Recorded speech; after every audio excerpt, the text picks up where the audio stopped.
Good morning, it's Monday and I actually have a book talk for you. It took me a little while, but I finally finished Strange the Dreamer by Laini Taylor.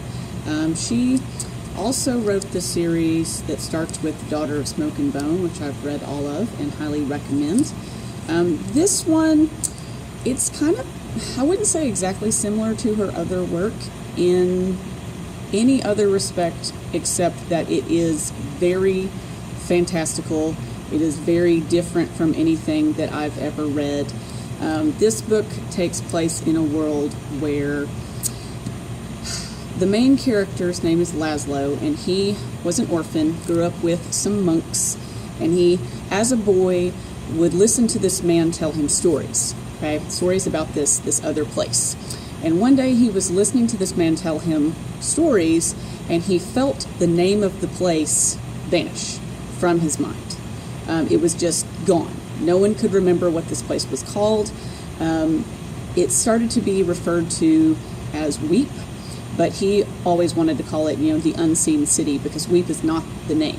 No one remembers what the name is. It's just all of a sudden, poof, it was gone, but he remembered it existed, and he ends up going from the monastery to a library and becoming a librarian, and he spends 7 years researching this unseen city, the city of Weep, everything he can possibly find about it, to try to figure out what happened.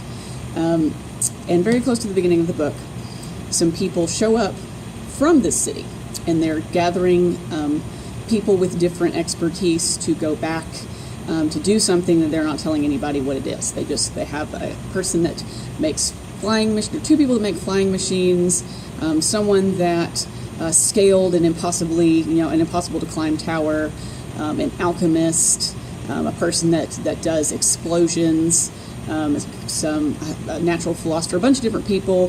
They don't pick him, but he manages to, through his just extreme desire to go to this place and knowledge of myths and legends and stories, manages to get himself a place on this expedition and becomes very integral to everything.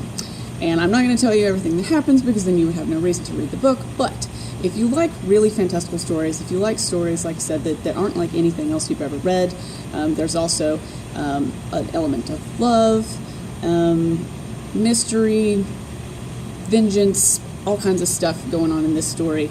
I would highly recommend it. We don't have it here yet. I got this from the public library, but I'll be returning it today, so if anybody wants to check it out, I'm pretty sure it's not on hold because I was able to renew it. But I'm going to return it to the public library today, and it will be in the young adult section. So you can go check it out if you're interested. I am not going to be here the next 2 Mondays because I have some doctor's appointments, so I won't be doing book talks until 3 weeks from now. So surely I'll have read a book or two by then, and I'll have something else to share with you guys. So until then, have a nice day, and maybe we'll see you on Thursday with Tip if we have something that we want to tell you about. So, bye.